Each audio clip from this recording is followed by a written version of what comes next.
Hello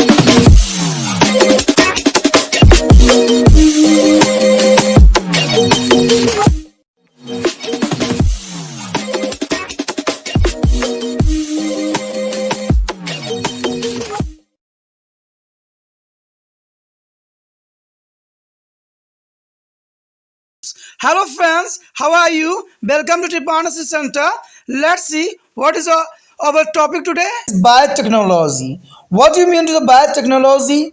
The biotechnology, the word biotechnology has come from two words. Bios mean a biology and technology mean a technological application.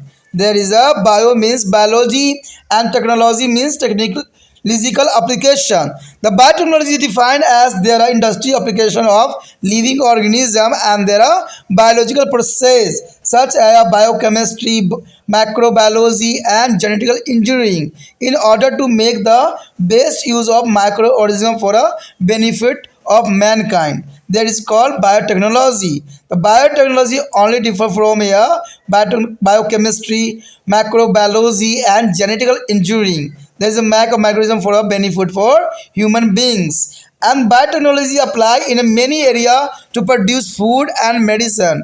In the development of new is a diagnostics tools, gene therapy and DNA fingerprinting for a organ purpose. Here is the next here application of biotechnology. The here application of biotechnology, health and medicine. First of all, come to health and medicine. There is a fighting infection disease. First of all, fighting infection disease. The biotechnology is used extensively in the study of infection disease such as a SARS acute respiratory syndrome, SARS acute respiratory syndromes and influenza. As a result, more effective pharmaceuticals has been developed. And the next year, development of vaccine and antibiotics. The using of technology, microorganism and use for the development of antibiotics and vaccine to cure a disease. For example, bacteria Bacillus is a polymyxia and use to produce a polymyxin B. Antibiotic use to cure urinary tract infection. And fungus Penicillium notatum is used to produce a penicillin used by the cure pneumonia and many other bacterial infection. The next is a treating antigenic disorder. The disease can be occur when a genes become a defective due to the mutations. With the advancement in the biotechnology in the near future, it will be possible to use of gene therapy to replace abnormal faulty genes with a normal copy of the same genes. It may be used to the treat elements such as a heart disease, inherited disease such as a SCID and thalassemia. And here is next is the forensic science. There is the most important area of forensic science. A lot of new technology has been to develop such as DNA fingerprintings and beside having to a number of other applications which have facilitated their speedily with the identification of criminals. The next application is an environment application. There is an environment cleaning up and managing to the environment. There is the most important here cleaning up and managing to the environment. Cleaning up environment and using living organisms called to the bioremediations. Bioremediations is a naturally occurring as well as a genetically modified macroorganism such as a bacteria, fungus and enzymes are used to break down toxic and hazardous substances present in the environment. There is a next here agricultural. There is agricultural is application for the biotechnology here. The biotechnology has also made it possible to production of crops, improve to disease resistance, is a herbicides resistance and insecticide resistance. Plants with the improved to nutritionally value for the is the livestock have also been obtained through the biotechnology and control of pest. There is a one application of biotechnology is the control of insect pest, and there is a in genetic make up to the pest is a change to the causing some mutation and This pest is become stuck and do not be produced further. The next is a manufacturing and bioprocessing. There is a most important application here. With the help of new biological techniques, it has become possible to grow the plants and produce compound for use in the detergent, paint, is a lubricant and plastic as a large scale. There is a manufacturing and bioprocessing here, and food and drinkings. The biotechnology has also made to processing of food and their product easier. A prevention and storing of food to the consumptions later for become easily and cheap with the help of biotechnology.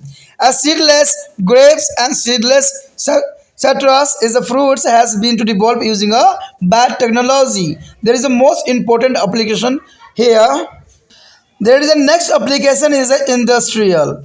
Biotechnology has been used to the industry to produce a new product for human consumptions, and food additives has been developed which will help in the preservations. The preservation is the most important for the food. The microorganisms are used in the mass production of items such as cheese, is a curd and alcohol. तो यहाँ पर जो हमारे समक्ष आया है जैविक औद्योगिक, देखिए इसका मतलब बायोटेक्नोलॉजी होता है और हमारा सिलेबस भी आज जो है बायोटेक्नोलॉजी के ऊपर ही है। कहते हैं बायोटेक्नोलॉजी होती क्या है। सबसे पहले तो आपको इसको अर्थ जानना पड़ेगा कि बायोटेक्नोलॉजी होती आखिर क्या है, जैव औद्योगिक क्या होता है। देखिए जैव औद्योगिक जो है जीवित प्राणियों एवं उनकी जैविक क्रियाओं को औद्योगिक उपयोग के रूप में परिभाषित किया गया है। जैसे आपको पता है कि जैव रसायन, सूक्ष्म जैविक, आनुवांशिक, अभियांत्रिक आदि इन्हें सूक्ष्म जीवों की सहायता से मानव कल्याण में उपयोग किया जा सकता है। यानी देखा जाए जैव औद्योगिक का मतलब जैव प्लस उद्योगिक। तो ये जैव का जो मतलब होता है दोस्तों, और उसको उद्योग में उपयोग करना बहुत ही फायदेमंद हो सकता है। अगर देखा जाए आपके समझ एक उदाहरण प्रस्तुत हुआ था कि इंसानों ने क्या किया था कि जैव प्रतिरक्षा बनाने के चक्कर में कोरोना वायरस को जो है उत्पत्ति कर दिया गया। तो ये कितना विनाशकारी हुआ। लेकिन ये विनाशकारी नहीं होगा। हमने क्या करना है कि जैव प्रौद्योगिकी के रिगार्डिंग जो है हम ऐसे चीज़ों को बनाना है जो हमारे शरीर के लिए फ़ायदेमंद होता है और समाज के लिए कल्याण होता है। तो ये सारे कुछ जो होती है जो है जैव प्रौद्योगिकी में ही संभव है, यानी बायोटेक्नोलॉजी में ही संभव है। बायोटेक्नोलॉजी कई मायने में कई जगह पर हेल्पफुल रहता है। जैसे जैव प्रौद्योगिकी का उपयोग कई क्षेत्रों में किया जा सकता है, जैसे खाद्य उत्पादन एवं औषधि उत्पादन में, नए परीक्षण उपकरणों में विकास के रूप में, आनुवांशिक उपचार में और डीएनए फिंगर प्रिंटिंग में, और न्यायिक जो है फोरेंसिक जांच के उद्देश्य से भी बायोटेक्नोलॉजी जो है अपना महत्वपूर्ण योगदान दे सकता है। ये बहुत काफ़ी इंपॉर्टेंट बात यहाँ पर मैंने आपके लिए समक्ष रख दिया है। आगे जो हमारा होगा यहाँ पर जैव का उपयोग। देखिए दोस्तों यहाँ पर जो है अनुपयोग भी लिखा जा सकता है या उपयोग भी, दोनों का मतलब एक ही होता है। इसका मतलब जनरली आपको समझना चाहिए कि इसका मतलब होता है जो है बायोटेक्नोलॉजी एप्लीकेशन। ठीक है, तो देखते हैं बायोटेक्नोलॉजी एप्लीकेशन इसका क्या क्या है, यानी जैव औद्योगिक के उपयोग या अनुपयोग क्या है। अगर हम बात करते हैं जैव औद्योगिक के जो है उपयोग के विषय में, तो सबसे पहले जो है बायोटेक्नोलॉजी का उपयोग जो होता है स्वास्थ्य एवं औषधि के ऊपर होता है। देखिए संक्रमण रोगों के विरुद्ध इसका क्या कार्य होता है। जैव औद्योगिक का विस्तृत प्रयोग जो है संक्रमण रोग जैसे सार्स यानी SARS सब एक्यूट रिस्पिरेटरी सिंड्रोम, यानी ये रिस्पिरेटरी सिस्टम से रिलेटेड होती है। यह अति तीव्र श्वसन संकलन होती है जिसमें फ्लू आदि के अध्ययन किया जाता है, जिसके परिणाम स्वरूप जो है अधिक प्रभावकारी औषधि विकसित किया जा सकता है। जब तक हम रिसर्च नहीं करेंगे तो उसके प्रति जो है वैक्सीन भी बनाना हमारे लिए संभव नहीं होगा। दूसरा है टीका एवं प्रतिजैविक यानी एंटीबायोटिक के रूप में विकास करना। कहते हैं जैव प्रौद्योगिकी के प्रयोग द्वारा जो है सूक्ष्म जीवों की सहायता से एंटीबायोटिक व टीके का निर्माण रोगों को इलाज के लिए किया जाता है। यानी यहाँ पर जो है हम एंटीबायोटिक का निर्माण करते हैं और टीके का भी बनाते हैं इसके रिगार्डिंग। उदाहरण के तौर पर जो है बैक्टीरिया बैसिलस और जो है पालोमाइसिस का उपयोग जो है पालोमिक्सिन बी नामक एंटीबायोटिक्स जो है मूत्र पक्ष के उपचार के लिए किया गया था। के उत्पादन के लिए कवक जो है पेनिसिलियम नेट्रस का उपयोग पेनिसिलिन निमोनिया के उपचार के लिए किया गया, उत्पादन के लिए भी किया जाता है। देखिए जब कोरोना वायरस भी फैला था तो बायोटेक्नोलॉजी के डिपार्टमेंट जितने भी थे उन्होंने जो है कोरोना वायरस के उपचार के लिए तरह तरह के वैक्सीन बनाने में जुट गए थे। तो ये काफ़ी इंपॉर्टेंट जो है बायोटेक्नोलॉजी यहाँ पर रखता है। चाहे आपको पता है निमोनिया के उपचार के लिए हो या मूत्र पक्ष के उपचार के लिए हो, चाहे किसी भी एंटीबॉडी बनाने के बात आए, तो यहाँ पर जो है जैविक प्रौद्योगिकी उपयोग में ही ये आता है।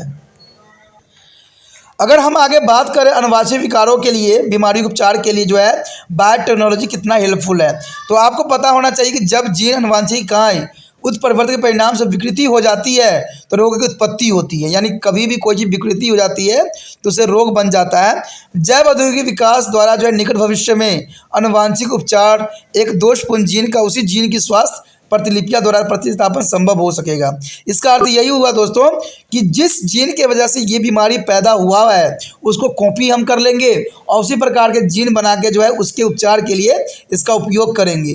तो इसका जो है प्रतिलिपि तैयार करना कहते हैं, जिसमें जो है दूसरे जीन की जगह पहला जीन जो है स्थापित किया जा सकता है। इसका उपयोग हृदय रोग के उपचार एवं अनुवांशिक रोग जैसे कि SCID या थैलेसीमिया के उपचार में ये किया जा सकता है, जो आने वाला भविष्य में जो है एक वरदान सिद्ध भी होगा। अगर देखा जाए इसका उपयोग फोरेंसिक्स विज्ञान में तो ये कई मायने में उपयोगी रहता है। इन नई तकनीक जैसे DNA जो है अंगुली ध्रुवण यानी DNA फिंगरप्रिंटिंग द्वारा अपराधियों की पहचान एवं आसानी हो जाती है। इस तरह से कई उपयोग और भी है, जैसे कि कोई माता पिता का अगर बच्चा गुम हो गया है या कई सालों के पश्चात मिला है तो इसमें भी जो है इसका उपयोग किया जा सकता है। मान लीजिए बहुत से जो आपदाएं आती है तो कौन व्यक्ति कौन है, किसका क्या पहचान है, तो हम इससे ही पता कर सकते हैं। बायोटेक्नोलॉजी के रिगार्डिंग ही ये सारे संभव हो पाएगा। तो ये कई मानने में जो है इंसानों के लिए वरदान सिद्ध भी हो सकता है। अगर बात आगे करें पर्यावरण के रिगार्डिंग, तो देखिए पर्यावरण में भी जो है बायोटेक्नोलॉजी का जो है अत्यंत महत्वपूर्ण उपयोग है। कहते हैं पर्यावरण की सफाई एवं प्रबंधन के लिए भी बायोटेक्नोलॉजी का इस्तेमाल किया जा सकता है। कहते हैं जीवित जीवों की सहायता के पर्यावरण की सफाई को जो है जैव उपचार यानी बायोमेसिएशन कहा जाता है। प्राकृतिक रूप से पाए जाने वाले अनुवांशिक रूप से रूपांतरित सूक्ष्म जीव जैसे जीवाणु, कवक एवं एंजाइम्स का उपयोग जो है पर्यावरण जो है विद्यमान विषैली एवं घातक पदार्थों को विघटित करने में भी किया जा सकता है। तो कहते हैं हमारे आने वाले भविष्य में जो है बायोटेक्नोलॉजी इतना महत्वपूर्ण साबित हो सकता है कि हमें हमारे पर्यावरण को जो है साफ सुथरा में भी इसका इम्पोर्टेंट योगदान हो सकता है। तो ये सारे संभव तब होगा जब जो है बच्चे समझदार और पढ़े लिखे बनेंगे, तभी जो है उनके माइंड जो होगा इसका उपयोग भी करने के लिए तैयार रहेगा। तो इसलिए बच्चों को जो है सुचारू रूप से ज्ञान प्राप्त करना अत्यंत महत्वपूर्ण यहाँ पर बात रखता है। अगर देखा जाए इसका कृषि में, तो कृषि में भी बायोटेक्नोलॉजी का जो है बहुत महत्वपूर्ण योगदान है। कहते हैं जैव औद्योगिक में फसलों के उच्च उत्पादन में भी सहायता मिली है। ऐसे किस्म की विकसित किया गया है जो अधिक रोग प्रतिरोधी क्षमता है और जो है शाकनाशी से जो है सहनशीलता एवं कीटनाशी प्रतिरोधक युक्त है। तो आज जो है आपने जितने भी हाइब्रिड चीज़ों को देखा है, जाना है, वो सारे बायोटेक्नोलॉजी के ही देन है। अगर देखा जाए पशुओं के लिए उन्नत पोषण मूल्य के पादपों की नस्ल विकसित करने में जो है जैव औद्योगिक की महत्वपूर्ण भूमिका ही रही है। अगर आपने देखा होगा कि सहवाल जैसे नाम की जो है गायों की उत्पत्ति हुई है, तो ये सब बायोटेक्नोलॉजी का ही देन है। क्योंकि पहले के समय में ऐसा भी गाय होता था जो रोग से जल्दी ग्रसित हो जाता था, और कुछ गाय ऐसे भी थे जो दुधारू थे, और कुछ गाय ऐसे भी थे जिनमें किसी तरह का बीमारी नहीं होता था। तो बायोटेक्नोलॉजी ने इन सारे किस्मों को आपस में मिला के एक ऐसा किस्म तैयार किया जिसमें बीमारी से लड़ने की भी क्षमता थी, दूध देने की क्षमता भी थी, जिसमें सहवाल भी आता है। तो ये बायोटेक्नोलॉजी की ही देन है जो आज हमारे लिए अत्यंत महत्वपूर्ण साबित भी हुआ है। अगर बात करें इसको पीड़क नियंत्रण में, तो बायोटेक्नोलॉजी यहाँ पर भी अपना जो है विशेष योगदान दे सकता है। कहते हैं जैव औद्योगिक का एक उपयोग पीड़कों के नियंत्रण में भी होता है। देखिए पीड़क नियंत्रण में भी इसका उपयोग महत्वपूर्ण रहता है। कुछ जो है उत्परिवर्तनों द्वारा जो कीटों की आनुवंशिक संरचना में बदलाव लाया जाता है, ये पीड़क जो है जनक अक्षय हो जाते हैं और नई पीढ़ी उत्पन्न नहीं कर सकते हैं। तो इससे जो है पीड़क नियंत्रण में भी इसका अत्यंत महत्वपूर्ण योगदान रहता है। अगर देखा जाए उत्पादन एवं जैव संसाधन में, तो इसमें जो है बायोटेक्नोलॉजी ने अपना चरम उत्तम कार्य किया है। कहते हैं नई जैव तकनीक की सहायता से उन पादपों का जो है उत्पादन संभव हो पाया है जिसके द्वारा जो है औद्योगिक का उपयोग बड़े पैमाने पर डिटर्जेंट, पेंट्स, स्नेहक एवं प्लास्टिक आदि बनाने में आज किया जा रहा है। तो ये सारे जो है बायोटेक्नोलॉजी के ही देन है।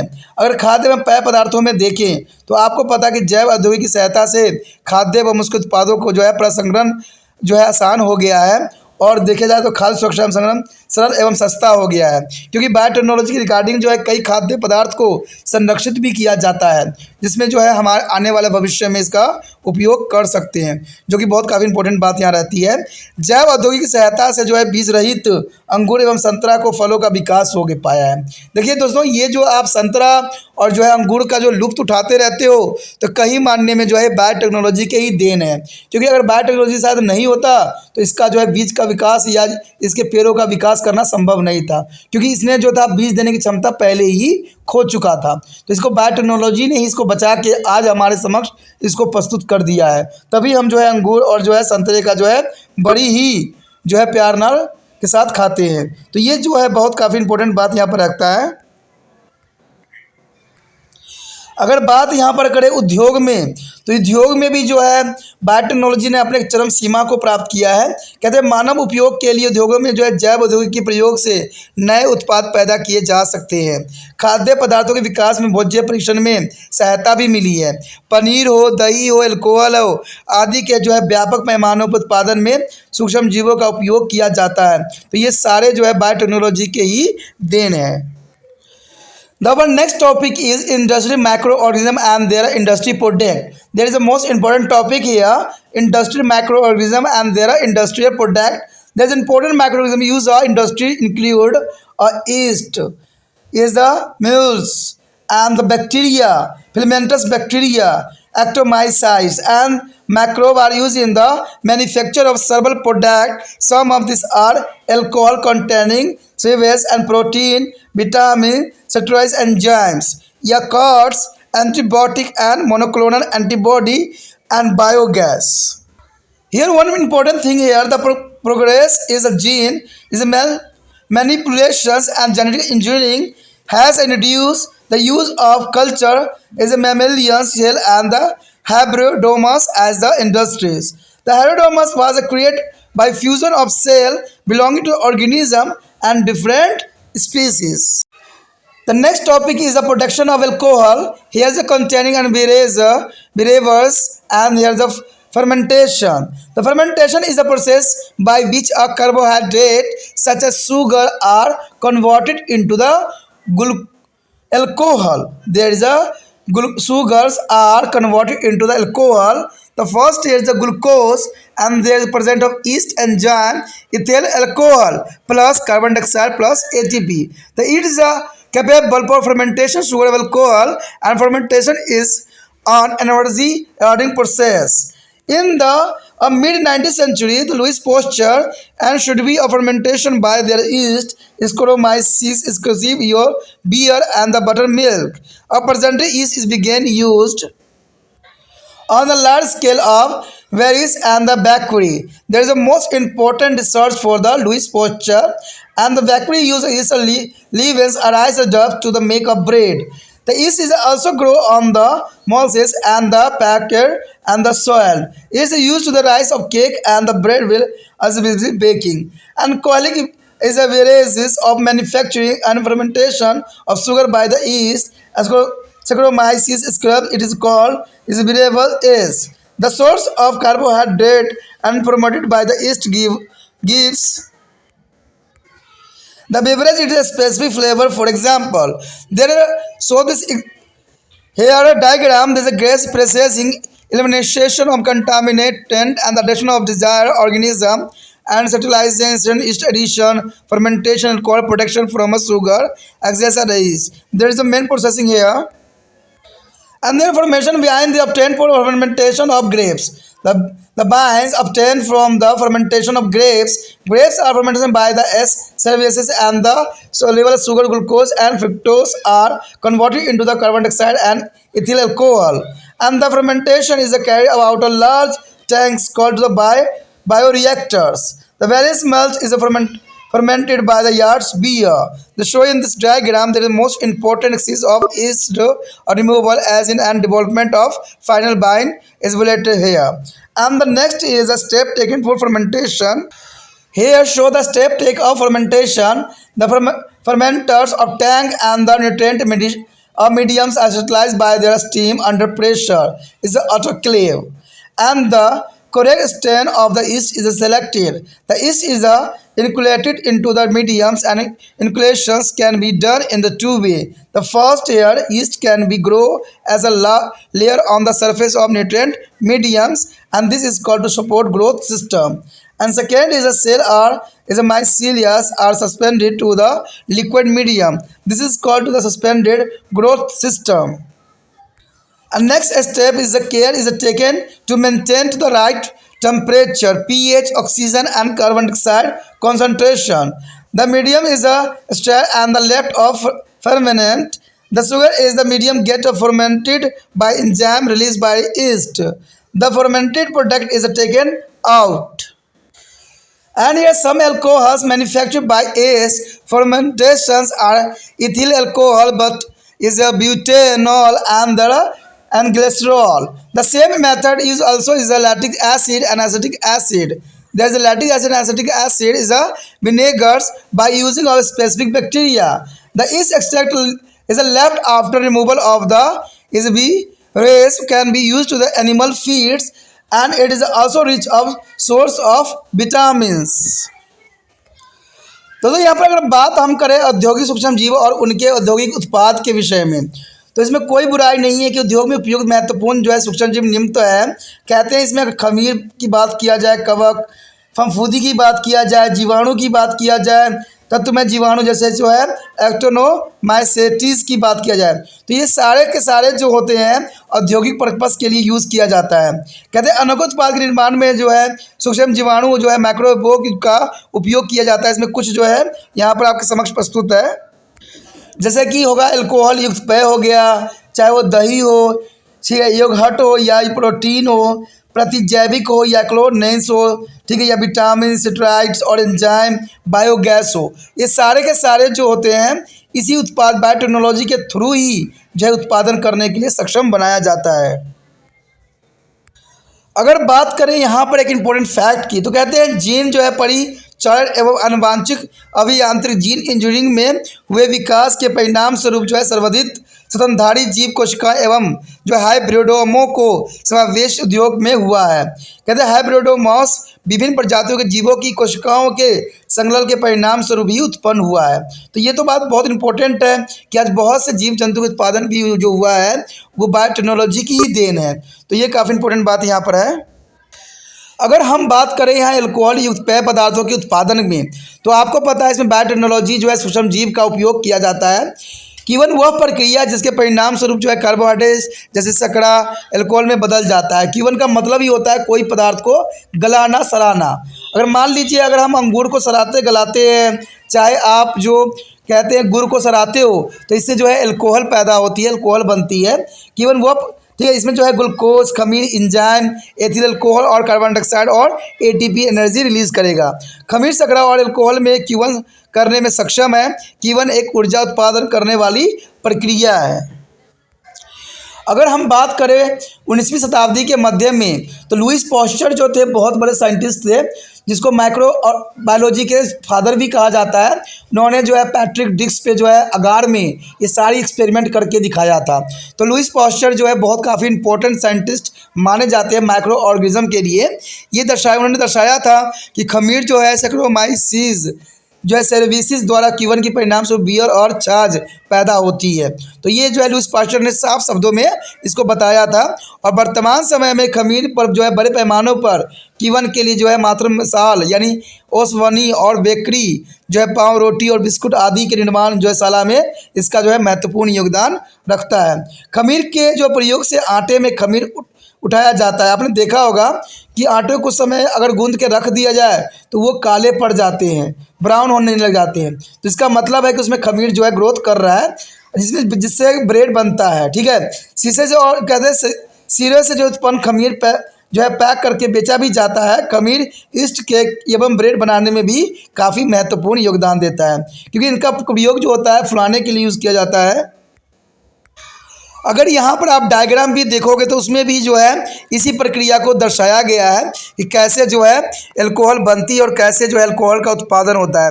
तो जनरली बात है अल्कोहल का उत्पादन जो होता है किसी भी अंगूर हो चाहे वो गुड़ हो, उसको अगर सड़ा देते हैं कई दिनों तक, ठीक है, वायु की अनुपस्थिति में रखते हैं तो इसमें जो है अल्कोहल ग्रो बनना स्टार्ट हो जाता है। कहते हैं अल्कोहली पेय शर्करा में जो है खमीर सेक्रोलाइसिस सेरेविसिया द्वारा कीवन से बनता है, यानी ये फर्मेंटेशन मेथड से ही इसको बनाया जाता है। इसे क्यूइंग खमीर ये भी कहते हैं। खमीर द्वारा जो है क्यूइंग कार्बोहाइड्रेट के स्रोत के अनुसार उसकी विशेष महक और स्वाद आता है।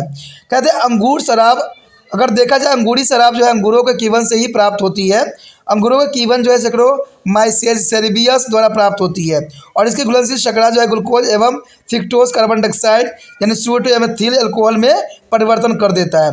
तो अंगूर को अगर आप कीवन करते हो, फर्मेंटेशन करते हो, तो इससे जो है शराब का उत्पत्ति होती है, यानी अल्कोहल इससे प्रोडक्शन होती है। कहते हैं अगर देखा जाए तो कीवन बड़े बड़े टैंकों में किया जाता है, जिन्हें जैव रिएक्टर यानी बायो रिएक्टर भी कहा जाता है। जैव की शर्करा के कीवन के बियर बनता है, ठीक है, जैसे कि यहाँ चित्र में भी आपको दर्शाया गया है। अब कहते हैं कि कीवन जो बनाने यानी फर्मेंटेशन की कौन कौन से चरण है, तो ये चरण जानना आपके लिए अत्यंत महत्वपूर्ण है। कहते हैं अगर फर्मेंटर या टैंक का पोषक जो है पोषक पदार्थों को दाब के साथ भाप से जीवन रहित किया जाता है, यानी इसको हम क्या कहते हैं, ऑटोक्लेव्स। ऑटोक्लेव्स के रिगार्डिंग जो है इसको जो है जीवाणु रहित किया जाता है। अगर खमीर को उचित भेदम का चयन किया जाता है, खमीर के माध्यम से जो है आरोपित किया जाता है और जो है सरोपण यानी यह इनाकुलेशन दो प्रकार से किया जाता है। एक तो किया जाता है खमीर को पोषक माध्यम की सतह पर एक परत के रूप में उगाया जाता है, इसे हम आधार वर्ण प्रणाली कहा जाता है। कोशिकीय एवं जो है कवक तंतु द्रव्य माध्यम से निलंबित रहते हैं, इसे निलंबन वर्धन प्रणाली भी कहा जाता है। ठीक है, आधार वर्धन प्रणाली और निलंबित वर्धन प्रणाली दो बहुत काफ़ी इंपॉर्टेंट यहाँ पर बात है। कहते हैं उचित तापमान पे पीएच ऑक्सीजन और कार्बन डाइऑक्साइड सांद्रता बनाए रखने में सावधानी भी बरती जाती है। अगर माध्यम को हिलाकर कीवन के लिए छोड़ दिया जाता है, यानी माध्यम को जो है हिलाकर कुछ समय के लिए इसको कीवन यानी फर्मेंटेशन के लिए छोड़ दिया जाता है। उसके पश्चात खमीर द्वारा जो है निःसूत्र क्यूबकों द्वारा जो माध्यम की शर्करा का कीवन होती है, क्यूबित उत्पाद को बाहर निकाल लिया जाता है। खमीर के कीवन से बनने वाले कुछ अल्कोहल निम्न प्रकार जैसे कि एथिल अल्कोहल, ब्यूटेनॉल, ग्लिसरॉल विशिष्ट जीवाणुओं द्वारा प्रयोग कर इसी विधि का लैक्टिक अम्ल, एसिटिक अम्ल, सिरका भी इसी से प्राप्त होता है।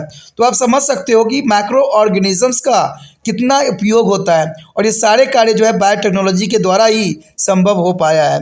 कहते हैं पेय के पृथक किए जाने के पश्चात बचा हुआ खमीर का जो है निचोड़ पशु खाद्य के रूप में भी प्रयोग किया जाता है, क्योंकि इसमें जो है अनेक विटामिन पाए जाते हैं, इसलिए जो है खमीर का उपयोग जो है पशु के चारा के रूप में भी किया जा सकता है। अब next topic is the yogurt and cheese making.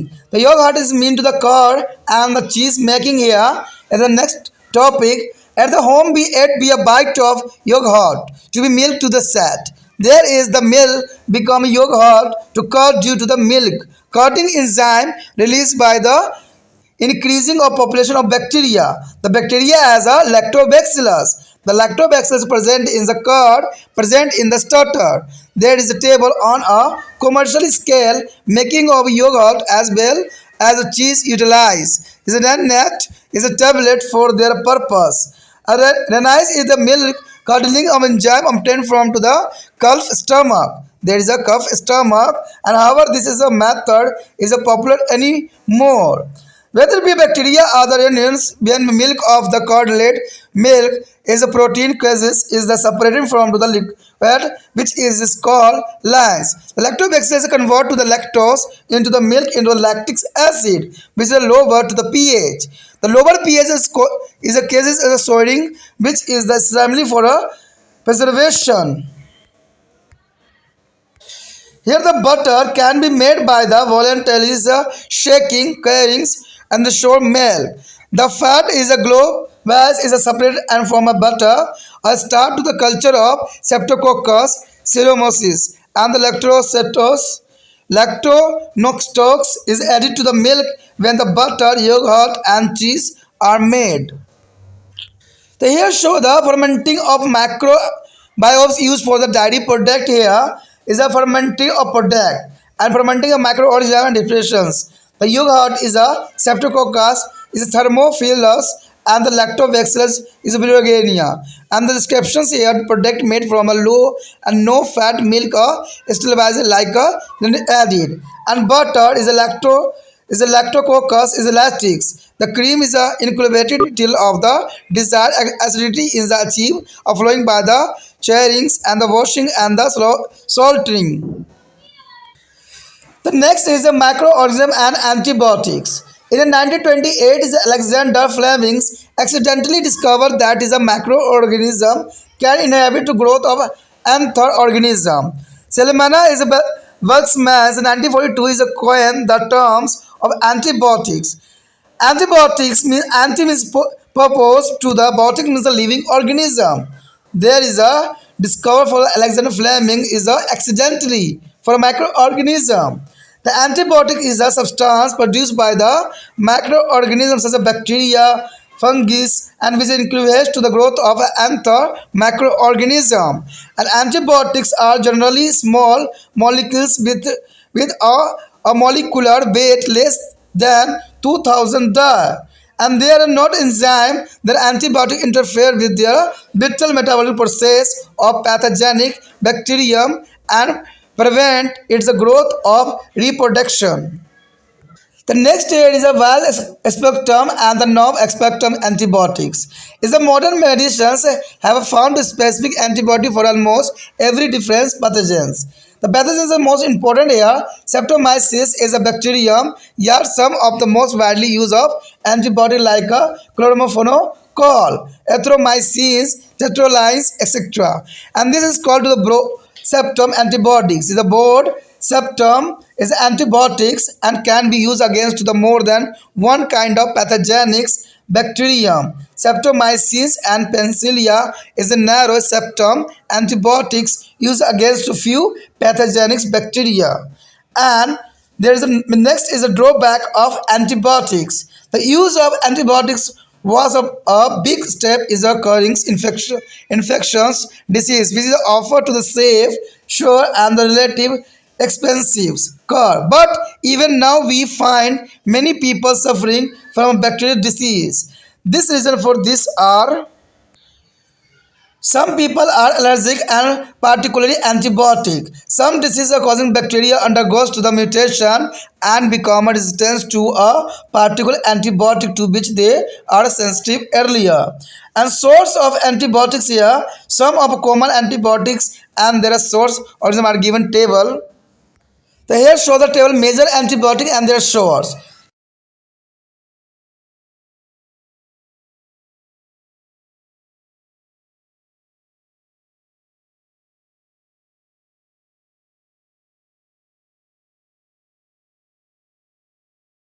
देखो हमारा यहाँ पर जो अगला टॉपिक आया है वो है दही व पनीर निर्माण। देखिए ये बहुत काफ़ी इंपॉर्टेंट बात यहाँ रखता है कि दही एवं पनीर का निर्माण में जो है माइक्रो ऑर्गेनिज्म किस प्रकार जो है सहायक सिद्ध हुए हैं। कहते हैं घर पर हम दूध में थोड़ी सा जो है दही मिला देते हैं और यह जम जाता है। ऐसे दही में विद्यमान जो है लैक्टोबैसिलस की संख्या में वृद्धि के कारण संभव होता है। यानी लैक्टोबैसिलस के कारण ही जो है दूध जो है दही में कन्वर्ट होता है। अगर देखा जाए व्यापारिक स्तर पर तो दही एवं पनीर के उत्पादन के लिए जो है नरेंट टिक्कियों का उपयोग किया जाता है। ये बछड़े के आमाशय से प्राप्त की जो है कीवक रेनिन है जो दूध को जमाता है। ये विविध अब उतनी लोकप्रिय नहीं है क्योंकि आज जो है ये साधारण शब्दों में आ चुका है, साधारण बातों में आ चुका है।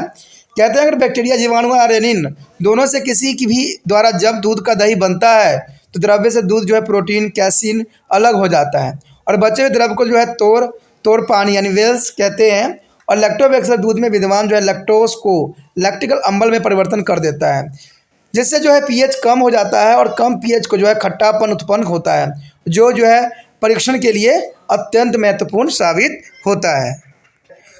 अगर यहाँ बात करें खट्टे दूध को जो है तेज़ी से बथने का जो है मक्खन बनाया जाता है जो कि बहुत आपको भी पता है कि जो ये सेंट्रीफ्यूजल मेथड होती है इसे दूध को जो है मथ के जो है मक्खन इसमें निकाला जाता है।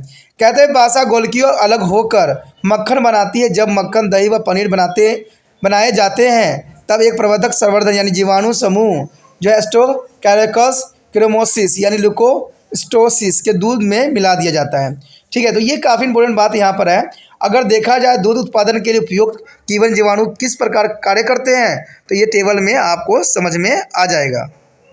यहाँ पर जो अगर आप देख सकते हो तो इसमें दही है और मक्खन है। देखिए कीवन जो है सूक्ष्म जीवाणु यानी जो है एस्ट्रोप्लेटोकाकस, थैमोफाइलस और जो है लैक्टोबैसिलस और जो है विगोरियंस, जिसमें है जो होता है वर्णित कहा गया है कि कम वसा का जो है वसाहीन दूध से प्राप्त उत्पाद एवं जो है जिलेटिन्स स्थायीकारक का जो है संयोजन करता है, जो कि काफ़ी इंपॉर्टेंट बात है।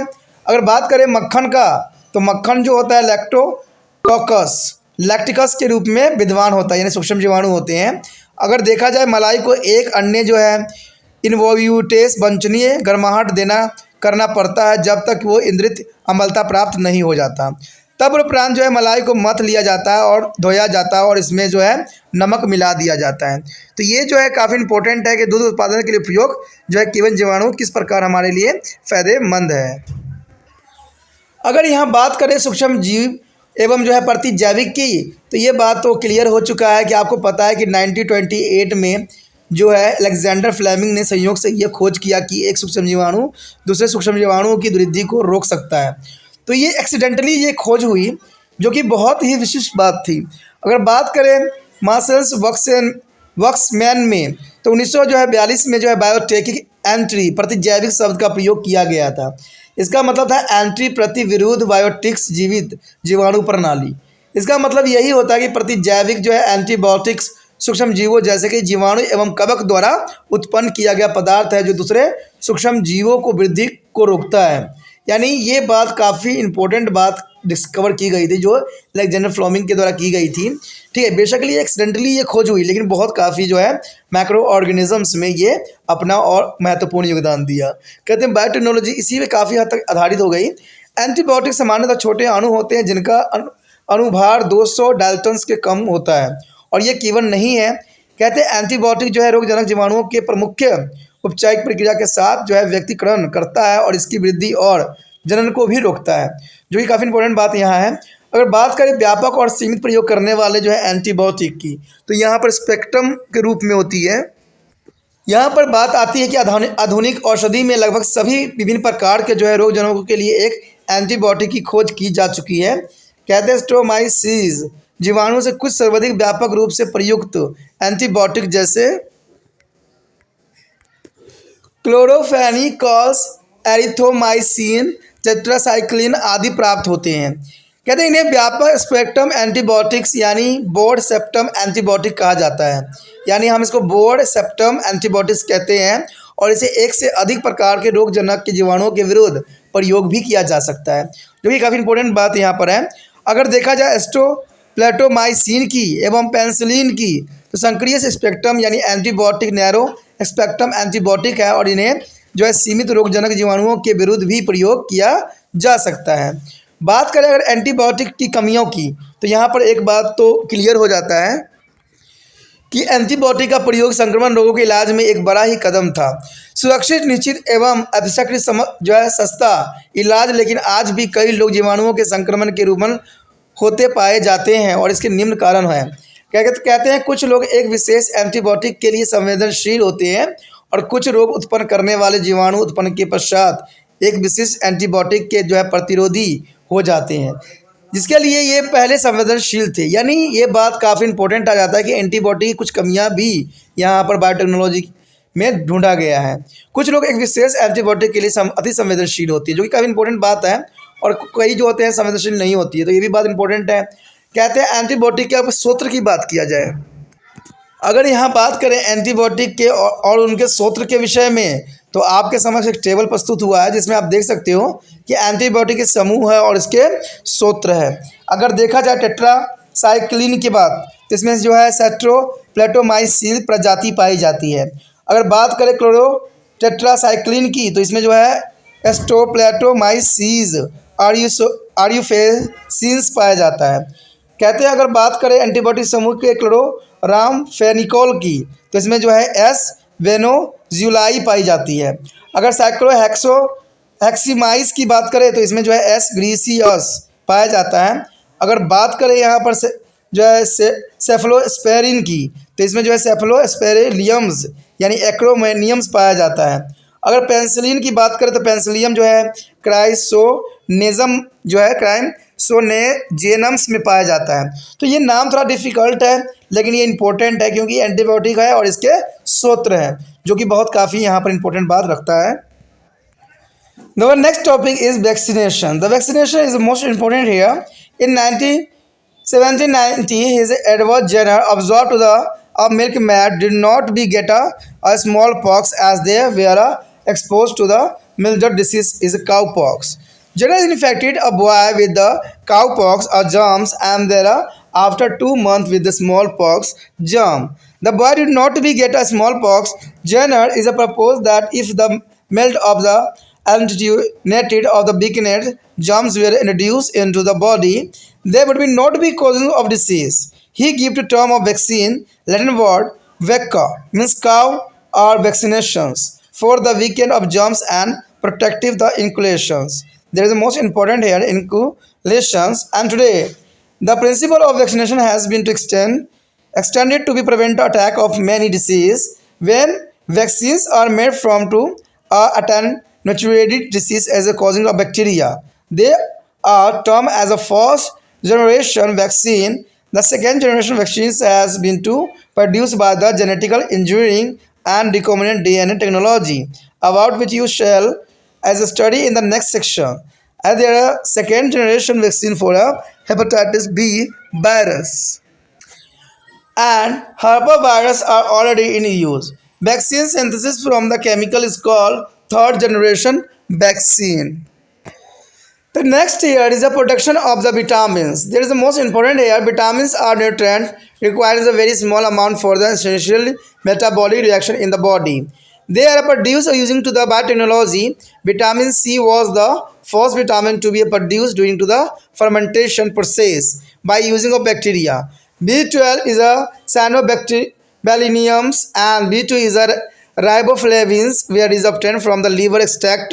There is a production of the B12 involved to fermentation by the propanics bacteria. In the nature, B2 is found to the cereals, vegetables and yeast, but the yard of the B2 can be is enhanced to the 100 to 300 folded by using macro. Is production of biogas. The biogas is a conventionally source of fuel. Its use can be shave of fossil fuel, coals, kerosene and petrol, which are fast getting depleted. And the biogas is made from organic waste, including is a called matter, is a cow dungs or feces have is a cellulose and the energy used the fuel as it comes from the methane, the CH4. The cow dung form to the primary source of biogas. In India, cow dung is available in the plenty in the village and the small scale of methane generating plant has been to designed. So here, any biodegradables is a substance which can be decomposed by bacteria, can be fermentation and anaerobically in the absence of oxygen by the methane producing is a organics bacteria. The cow dung is a forces are collected and put in a biogas is a digester and fermenter. A large vessel is a which formations can be take place. A series of chemical reaction occur in the presence of meta-organic bacteria CH4 as a generated bacteria and leading to the production of methane CH4 and carbon dioxide. When the generated biogas few is a parameter have to be taken into the account. There are the first here. Our formation should be a anaerobic environment and no free oxygen should be present. And second here, the pH has fermenters is should be close to the natural around to 6.8 to 7.6. The next here, the metaorganic bacteria are to be used to the fermentation. Here is a several kind of the reactor has been to design. So one side of reactor is the input that is there introducing of cow dung or fecal matter into the reactor. Well, other sides of the reactor has on the outlet to removal of biogas. The materials is left behind is called slurries. There is a gas get a story about the slurries level. Slurries form to excellent manure. There is the most important and there is an advantage of biogas here. The biogas is a fuel used to be a cook food and the light lamp. So that is left after biogas production from a soil container is a manure. And the biogas is a much cheaper than the LPG, liquefied petroleum gas, which we are commonly use their day in our houses. तो यहाँ पर बात अगर हम करें टीकाकरण की, देखिए टीकाकरण अत्यंत महत्वपूर्ण होता है। कहते हैं टीकाकरण करने से कई तरह की बीमारियों से जो है समय रहते छुटकारा मिल जाती है। अगर देखा जाए 1790 ईस्वी में एडवर्ड जेनर ने पाया कि गौरिनों को चेचक यानी मसूड़े का यानी स्मॉल पॉक्स नाम की बीमारी नहीं होती है, क्योंकि वे इसे हल्की व्याधि यानी जो है गौम सूरी का यानी काउ पॉक्स के लिए जो है उद्भिसित रहती है और इससे ग्रस्त हो चुकी होती है। जेनर ने एक बच्चे को जो है ग्लास्कुरिका रोगाणुओं से संक्रमित किया और 2 माह बाद चेचक सुरिका जीवाणु से संक्रमित भी किया। बच्चों को चेचक सुरिका नहीं हुई। जेनर ने यह प्रस्ताव दिया कि यदि कमजोर एवं दुर्बल जीवाणु शरीर में प्रवेश कराए जाएं तो उनसे रोग उत्पन्न नहीं होगा। तो ये बात तो बहुत इंपॉर्टेंट है, क्योंकि अगर हम दुर्बल जीवाणु को अगर प्रवेश करते हैं तो हमारा जो है एंटीबॉडी पहले इस पर अटैक करके उसको तहस नहस कर देती है। उसने जो है वैक्सीन लेटिका बैक का गाय शब्द का प्रयोग किया और दुर्बल जीवाणु एवं उनके प्रतिरक्षा टीकों को जो है टीकाकरण वैक्सीनेशंस भी कहा। तो इस प्रकार वैक्सीनेशन का यहाँ पर नाम जो है सर्वप्रथम सामने आया। आज टीकाकरण का सिद्धांत कई रोगों के आक्रमण को रोकने के लिए प्रयोग किया जा रहा है। जब टीका जो है द्रव्य द्रव्यलित रोगकारी जीवाणु से बनाए जाते हैं तो उन्हें प्रथम पीढ़ियों के टीके कहा जाता है, यानी प्रथम पीढ़ी के टीका होता है, जो कि बहुत काफ़ी इंपॉर्टेंट यहाँ पर बात रहती है। अगर बात करें यहाँ अनुवांशिक अभियांत्रिक एवं डीएनए पुनर्निवास तकनीक द्वारा पैदा किए वैक्सीन को, तो इसमें कहते हैं द्वितीय पीढ़ी की वैक्सीन भी इसको कहा जाता है, जिसके विषय में आप अगले खंड में जानेंगे और समझेंगे। कहते हैं द्वितीय पीढ़ी के टीके जो युकृत शोध बी जो है विषाणु और हर्पिस विषाणुओं के लिए प्रयुक्त होती है, प्रयोग में लिए जा रहे हैं। रसायनों से जो है संश्लेषित टीके जो है द्वितीय पीढ़ी टीके भी कहलाती है। अगर बात करें यहाँ पर विटामिनों के उत्पादन के लिए, तो कहते हैं विटामिन ऐसे पोषक तत्व है जिनकी आवश्यकता बहुत ही अल्प मात्रा में शरीर की आवश्यक जो है अपचायी प्रक्रिया के लिए पड़ती है। विटामिनों का निर्माण जो है जैव प्रौद्योगिकी के प्रयोग के लिए किया जाता है और विटामिन सी जो है Q1 की प्रक्रिया में जीवाणु प्रयोग द्वारा उत्पन्न होने वाले पहला विटामिन है। कहते हैं अगर देखा जाए B12 या जो है साइनोकोबायमीन एवं B2 या रिबोफ्लेविन्स युक्त युकृत सार से जो है सार से प्राप्त किए गए हैं। B12 के उत्पादन में जो है प्रोपिनोलिक्स जीवाणु का Q1 जो सन्निहित होती है और प्राकृतिक में जो है B12 अनाज और जो है सब्जी एवं खमीर में पाया जाता है। लेकिन B12 के उत्पादन के जीवाणुओं को प्रयोग से जो है 100 से जो है 300 गुना बढ़ाई जा सकती है। तो ये बहुत काफ़ी इंपॉर्टेंट बात रहता है। अगर बात करें यहाँ पर जैव गैस का उत्पादन के, तो ये बात बहुत इंपॉर्टेंट यहाँ रखता है। आपको पता ही होगा कि बायोगैस एक नया परंपरागत ईंधन होते हैं। इनके प्रयोग से जीवाश्म ईंधन, कोयला, केरोसिन और पेट्रोल की बचत हो सकती है, लेकिन लगातार ये कम होते जा रहे हैं। बायोगैस का निर्माण जो है कार्बनिक अवशिष्ट पदार्थ का मल द्वारा किया जाता है। गाय के गोबर या जो है मल में जो है ग्लेनोसोलूसोलोस होता है और ईंधन के रूप में प्रयुक्त ऊर्जा जो है मीथेन से प्राप्त होती है। गाय के गोबर में बायोगैस का प्राथमिक स्रोत होता है। भारत में गाय का गोबर जो है ग्रामीण क्षेत्र में प्रबलता से उपलब्ध होती है। छोटे पैमाने के जो है उत्पन्न कराने वाले संयंत्रों का निर्माण भी किया जा सकता है। कहते हैं कोई भी जो जैव निम्नीकरण जो कि जीवाणु द्वारा अपघटित किया जा सकता है पदार्थ का केवल मीथेन पैदा करने वाले जीवाणुओं का ऑक्सीजन की अनुपस्थिति में किया जा सकता है। गाय गोबर मल एकत्र करके जो है पाचित या Q1 या फर्मेंटर एक बड़ी पात्र में जिसमें Q1 होता है में रख दिया जाता है और मीथेन उत्पन्न करने वाले जीवाणु की उपस्थिति में बहुत सी रासायनिक क्रियाएं भी होती है, जिसके परिणाम स्वरूप क्या होता है मीथेन यानी CH4 का निर्माण होता है और इसमें जो है कार्बन डाइऑक्साइड भी निकलती है। बात करें बायोगैस बनाते समय कुछ Q1 प्रचालों को बनाए रखना पड़ता है, जो कि बहुत काफ़ी इंपॉर्टेंट बात यहाँ पर है। अगर बात करें पहली तो Q1 ऑक्सीजन रहित वातावरण होना चाहिए, क्योंकि मुक्त ऑक्सीजन जो है ऑक्सीजन बिल्कुल भी उपलब्ध नहीं होना चाहिए। तो ये काफ़ी इंपॉर्टेंट बात है। अगर Q1 का pH उदासीन यानी न्यूट्रलाइजेशन मान को जमीन पर रखा जाए तो ये जो है 6.8 से 7.6 के बीच में होना अत्यंत महत्वपूर्ण है।